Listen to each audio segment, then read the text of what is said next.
नमस्कार बच्चों। आज मैं आपको कार्यालयीय पत्र के बारे में बताने जा रही हूँ। मनुष्य एक सामाजिक प्राणी है। वह अपने भावों, सूचनाओं, विचारों को दूसरों तक संप्रेषित करना चाहता है। पत्र इस कार्य हेतु सर्वाधिक उत्तम साधन है। इसके माध्यम से व्यक्ति अपने इच्छित व्यक्ति से अपने मन की बात आसानी से कह सकता है। इसके अतिरिक्त आज का दैनिक जीवन बहुत जटिल हो गया है। मनुष्य को सरकारी, गैर सरकारी संस्थाओं आदि से संबंध स्थापित करने पड़ते हैं। इस कार्य में पत्र बहुत ही सहायक सिद्ध होता है। पत्र के प्रकार। पत्र अनेक प्रकार के होते हैं। विषय, संदर्भ, व्यक्ति और स्थिति के अनुसार भिन्न भिन्न प्रकार के पत्रों को लिखने का तरीका भी अलग अलग होता है। आमतौर पर पत्र दो प्रकार के होते हैं। पहला है अनौपचारिक पत्र और दूसरा है औपचारिक पत्र। अनौपचारिक पत्र वे पत्र होते हैं जो नजदीकी या रिश्तेदार को लिखे जाते हैं। इसमें पत्र पाने वाले तथा लिखने वाले के बीच घनिष्ठ संबंध होता है। यह संबंध पारिवारिक तथा मित्रता का भी हो सकता है। ऐसे पत्रों को हम व्यक्तिगत पत्र भी कह सकते हैं, क्योंकि इन पत्रों की विषय वस्तु निजी व घरेलू होती है। इसका स्वरूप संबंधों के आधार पर निर्धारित होता है और इनकी भाषा शैली में कोई भी औपचारिकता नहीं होती, बल्कि इसमें आत्मीयता का भाव प्रबल होता है। दूसरे पत्र होते हैं औपचारिक पत्र, जिसको आप औपचारिक पत्र। इस तरह के पत्रों में एक निश्चित शैली का प्रयोग किया जाता है। सरकारी, गैर सरकारी संदर्भों में औपचारिक स्तर पर भेजे जाने वाले पत्रों को औपचारिक पत्र कहा जाता है। इसके पत्रों में क्या होता है, एक निश्चित शैली का प्रयोग किया जाता है। इनमें व्यावसायिक, कार्यालयीय और सामान्य जीवन व्यवहार के संदर्भ में लिखे जाने वाले पत्रों को शामिल किया जाता है। औपचारिक पत्रों के भी दो प्रकार होते हैं। पहला क्या है, सरकारी, अर्ध सरकारी और व्यावसायिक संदर्भों में लिखे जाने वाले पत्र। इनकी विषय वस्तु प्रशासन, कार्यालय और कारोबार से संबंधित होती है। इनकी भाषा शैली का स्वरूप निश्चित होता है और इनका प्रारूप भी प्राय निश्चित ही होता है। सरकारी कार्यालयों, बैंकों और व्यावसायिक संस्थाओं द्वारा किया जाने वाला पत्र व्यवहार इस वर्ग के अंतर्गत आता है। विभिन्न पदों के लिए लिखे गए आवेदन पत्र भी इसी वर्ग में आते हैं। दूसरा है सामान्य जीवन व्यवहार तथा अन्य विशिष्ट संदर्भों में लिखे जाने वाले पत्र। ये पत्र परिचित एवं अपरिचित व्यक्तियों को तथा विविध क्षेत्रों से संबंध जो अधिकारी होते हैं उनको ये लिखे जाते हैं। जिसको परिचित और अपरिचित जो व्यक्ति या विभिन्न क्षेत्रों से संबंधित जो अधिकारी होते हैं उनको ये लिखे जाते हैं। इनकी विषय वस्तु आम जीवन से संबंध होती है। इसमें शुभकामना पत्र, बधाई पत्र, निमंत्रण पत्र, शोक संवेदना पत्र, शिकायती पत्र, समस्या मूलक पत्र, संपादक के नाम पत्र आदि आते हैं। अब पत्र जो हम लिखते हैं उसके अंग क्या क्या होते हैं ये बताने जा रही हूं मैं। कि पत्र का वर्ग मतलब वो किसी तरह का भी पत्र हो, लेकिन उसके 4 अंग होते हैं। पहला है पता और दिनांक। दूसरा होता है संबोधन तथा अभिवादन। हम किसको संबोधित कर रहे हैं उसी तरह का अभिवादन भी होता है। तीसरा है पत्र की सामग्री या कलेवर। और चौथा है पत्र की समाप्ति या समापन भाग।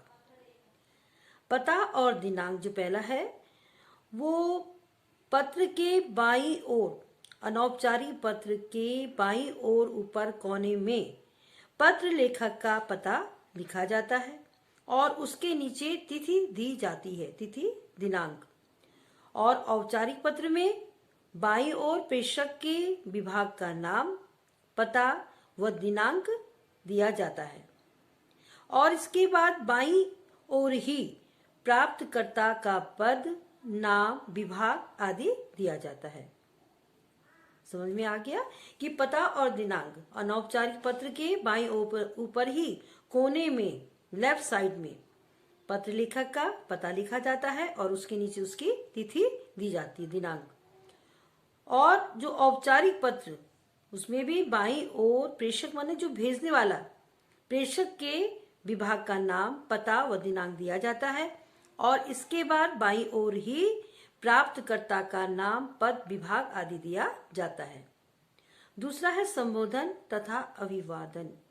दोनों तरह के पत्रों में पत्र पाने वाले के लिए किसी न किसी संबोधन शब्द का प्रयोग किया जाता है।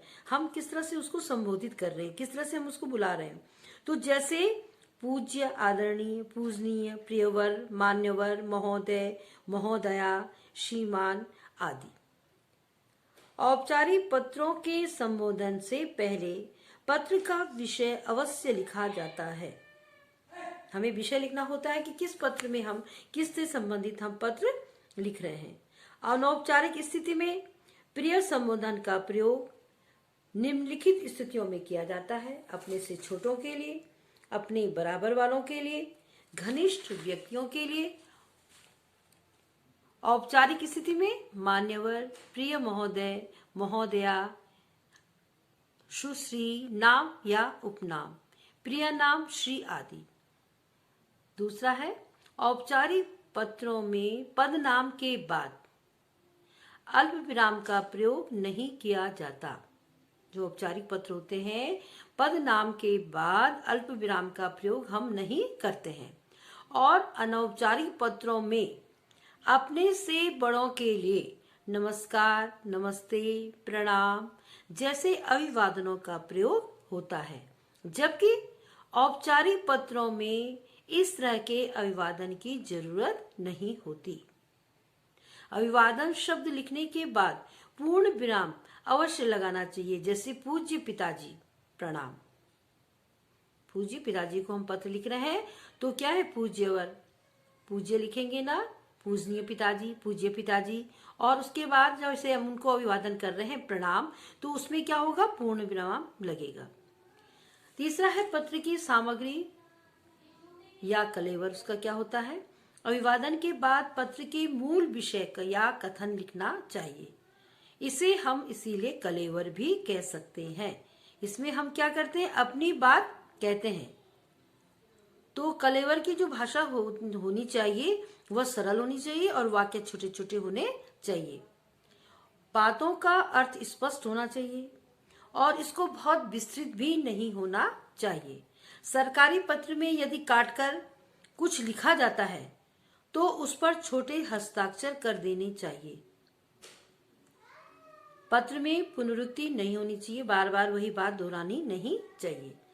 पत्र लिखते समय सबसे अच्छी बात यह है कि जैसे गागर में सागर, गागर में सागर, छोटी सी गागर में सागर भरने की जो शैली होती है उसी को अपनाया जाना चाहिए। कि पत्र क्या है, पत्र का कलेवर बहुत बड़ा भी नहीं हो और हमारी सारी बातें जो हम कहना चाहते हैं वह पत्र के अंतर्गत आ जाए। चौथा है पत्र की समाप्ति या समापन भाग। औपचारिक पत्र के अंत में लिखने वाले और पाने वाले की आयु, अवस्था तथा गौरव गरिमा के अनुरूप स्वनिर्देश बदल जाते हैं, जैसे तुम्हारा, आपका, स्नेही, शुभचिंतक, विनीत आदि।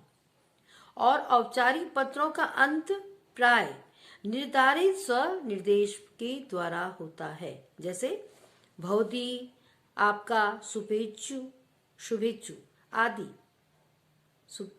इसके बाद पत्र लेखक के हस्ताक्षर होते हैं। पत्र जो लिख रहा है उसके क्या है, हस्ताक्षर होते हैं। औपचारिक पत्रों में हस्ताक्षर के नीचे प्राय प्रेषक का पूरा नाम और पद का नाम लिखा जाता है।